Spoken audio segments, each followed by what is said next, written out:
Right, I'll do an intro without you here. Do we leave as well? Okay, what's up guys? It's Jake here from Donut Barbell, and we finally, Rhys and I, are getting around to the Q&A. So we're going to have a beer and we're going to take our time and go through some of these questions. We'll have a guest appear every now and then.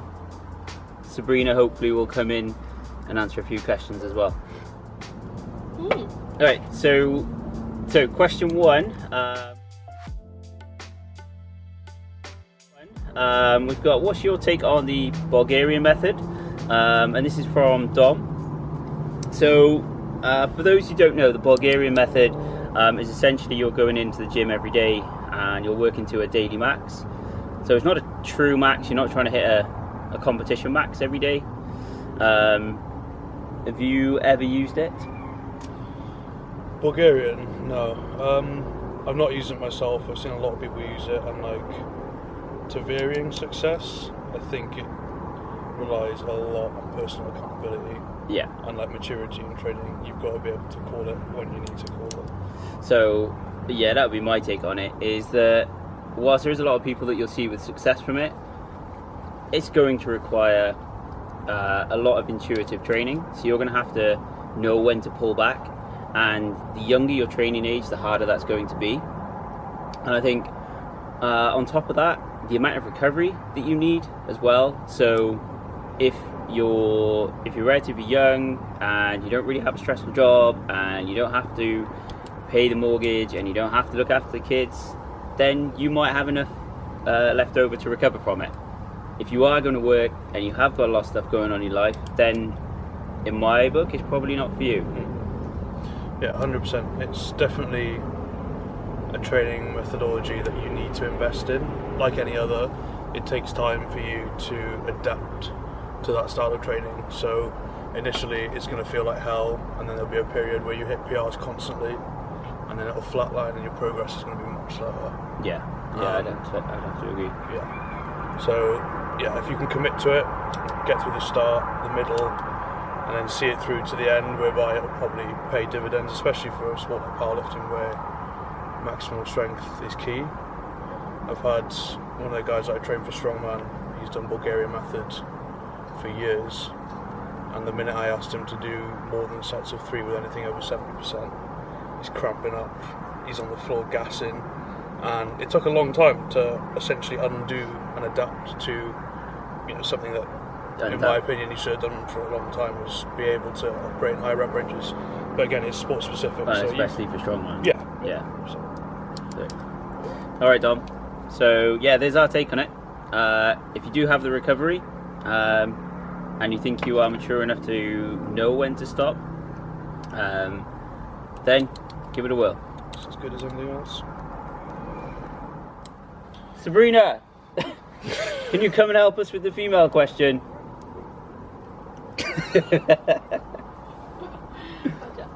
Okay, you can like hop the seat. Jump in. I'm in. Okay.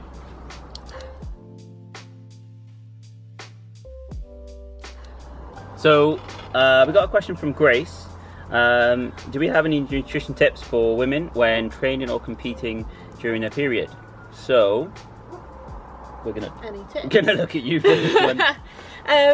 Yeah, this is quite a tricky one really, because you know everyone experiences their period differently, and I can't really speak from a hormonal point of view, but I can talk personally about me, and I find that during my period I feel a bit weaker, and I tend to gain a few pounds to water retention. So if I deal with training first of all and then competing, so training during your period, I generally advise to eat more.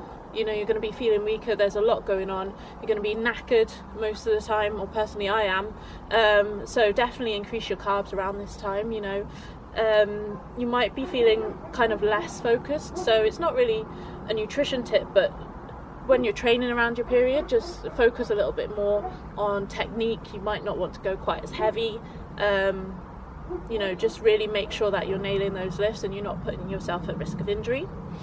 And it does get a little bit more complicated when you're competing around your period for that reason as well, because your focus is lower, you're feeling a bit, competing is going to be a bit harder, especially when you're kind of forced to go up to a higher intensity. And as Jake kind of put in there, you're going to have to hit your weight class as well. So if you're gaining a few pounds around your period, you really need to kind of know when you're due on in order to manage that, and in order to kind of know whether you're on track if you need to cut.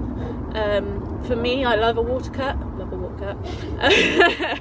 So I find that really helps when I'm due on around a competition.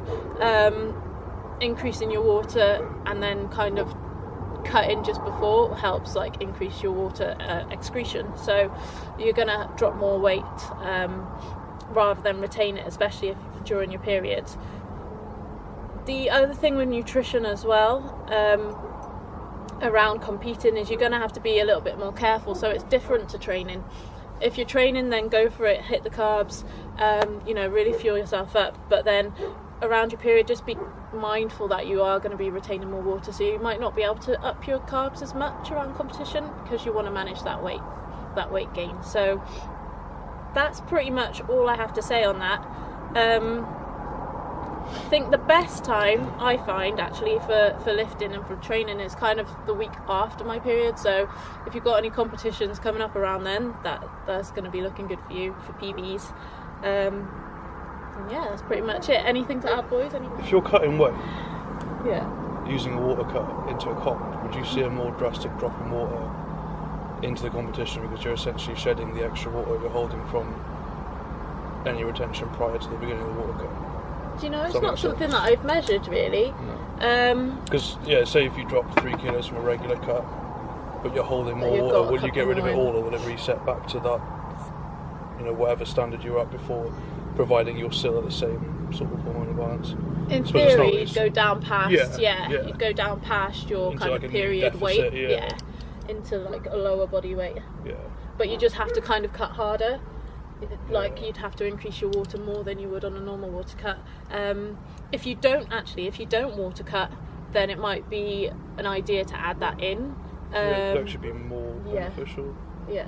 It's interesting. The other questions you had in from Grace was best ways to prevent knee cave in the squat.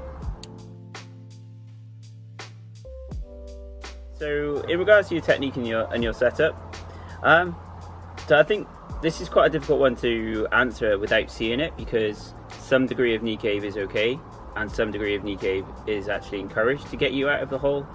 For me, there's not a great deal that you're going to do necessarily that will help in your technique and your setup that will prevent that, other than your foot placement. So obviously you don't want to have your toes pointing in or dead forward. You do want to have some foot flare. But for me, if it is an issue for you, then it would be more what you do outside of that individual squat and doing more, it's maybe glute work, it might be quad work on your VMO, but it'll be work doing outside of that, for me. I think like there's two takes in it, like you said, there are elements of the setup.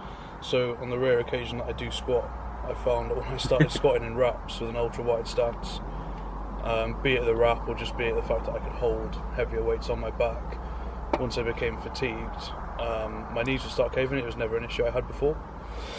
And I spoke to, I can't remember who I spoke to about this, but it basically explained to me, and I've heard it before, I think Chris often talks about this, about setting up and screwing your feet into the floor, whereby there's 3 points of contact: your big toe, the outside of your foot or your little toe, and then your heel, and you're essentially like clutching the ground like an eagle and like trying to screw that foot and externally rotate it. And then aside from anything like that, I always found that really difficult, and it never worked for me if I was wearing shoes. On top of that point, like that's really good in the deadlift as well. And I know Omar Isaf talks a lot about that, and having the crow's feet and screwing that in. And then aside from that, it's probably just like Jake said, that your knees cave, there's no need to worry about it. Like to some extent it's normal, and everything is kind of relative to your body type and your weaknesses. But if it's severe, and you think it's impeding your strength, then it's probably just indicating that you've got a weakness that's showing that needs to be addressed through glute work, or it's just a process elimination after that, isn't it? Yeah. Yeah, absolutely. Stop squatting. Just don't. Problem solved. Yeah. If you bench, you don't get any knee cave. That's a lie. You might get some. So on bench. So the next question was how to keep a stable and powerful arch without your butt lifting off. Yeah.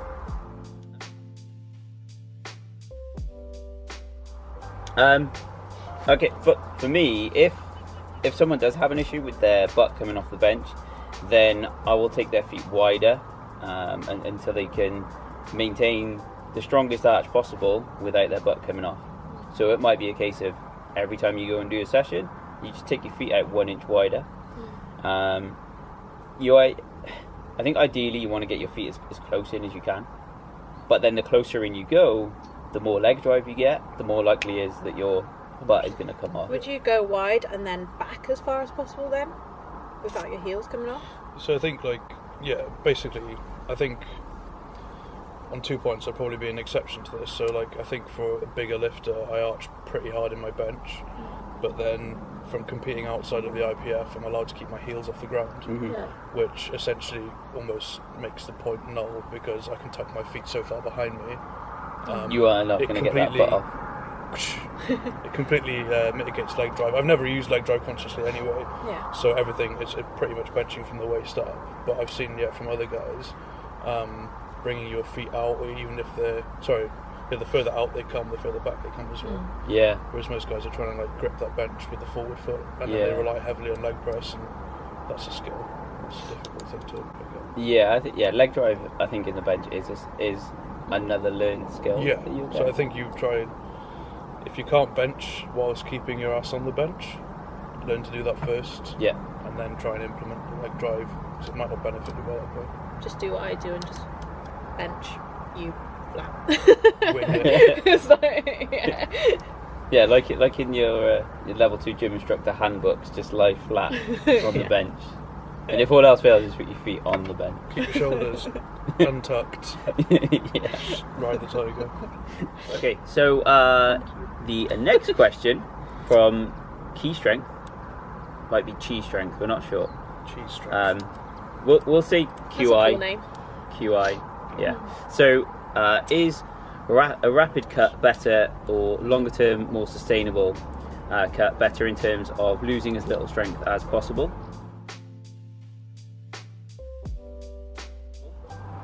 And I don't think this one's quite as clear cut as it first seems. You can understand the logic where he's coming from. It's, can I get rid of as much weight and retain as much strength as quickly as possible? Yeah. Yeah. Yeah. And I think one thing, it depends on how big you are, how much excess body fat and body water you're currently holding. So if you're relatively lean and you're in maybe a lighter weight category, then the rapid weight cuts will be quite difficult for you, especially if you've got quite a bit to go.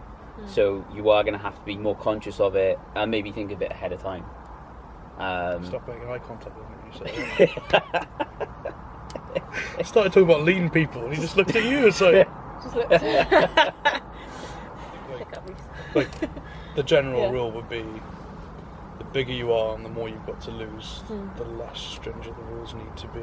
Yeah. But the leaner you get, where every pound you lose is going to basically reflect your powerlifting total, then you need to pick it up and start considering things like specific protein intakes, maybe different days of different calorie intakes on different days depending on whether or not you're training, male and female differences. But if I was to cut, I could probably get away with just a calorie deficit and not making bad food choices. I'd probably have a way to go before where somebody in Jake's incredible condition would have to think about what he's doing, because it would be reflected in his numbers much sooner than it would for me. And I also don't know how you guys feel about this. This is where I was going with it.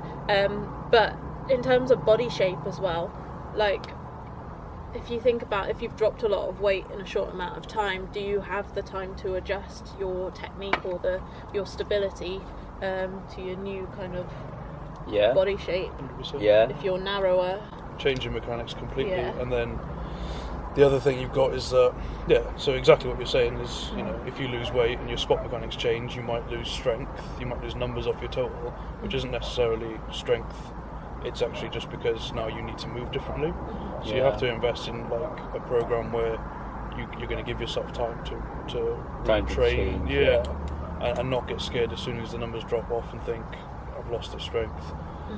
Get back on the calories. I think once you've cut a few times for a competition, you can, over time, you can start to reduce that time that you're cutting, so that you can spend a longer portion of your training period at a heavier body weight, and then the better you get at either manipulating water, manipulating calories, or doing more hybrid training perhaps as you get closer to a competition, and maybe doing more cardio so that you can then burn more and you can stay training at heavy body weight. So I think when you first read that question, it's like, well, it's obvious. It's obviously going to be better over a longer term, but then there's a lot more to that than initially. 100%. I think we nailed that one. Consider it answered. And I'll do a little plug on sumo because we're talking about sumo. Gonna be doing a sumo seminar at UFit, hopefully in August. So more details of that to come. So just gonna be doing a sumo seminar. So if you want to learn how to sumo and you want to become a master of sumo, come along. Yeah. So that sounds good. We'll wrap it up. Yeah. Good. Awesome. All right, cool. So we're going to wrap it up there. Thanks for watching, and if you've got any more questions, fire them in. I'm sure that we can put ourselves through another sort of half an hour or so of drinking some beer and Diet Coke for Sab who's dieting. If you've got any more questions, send them in, and we'll see you next time. Cheers. Cheers.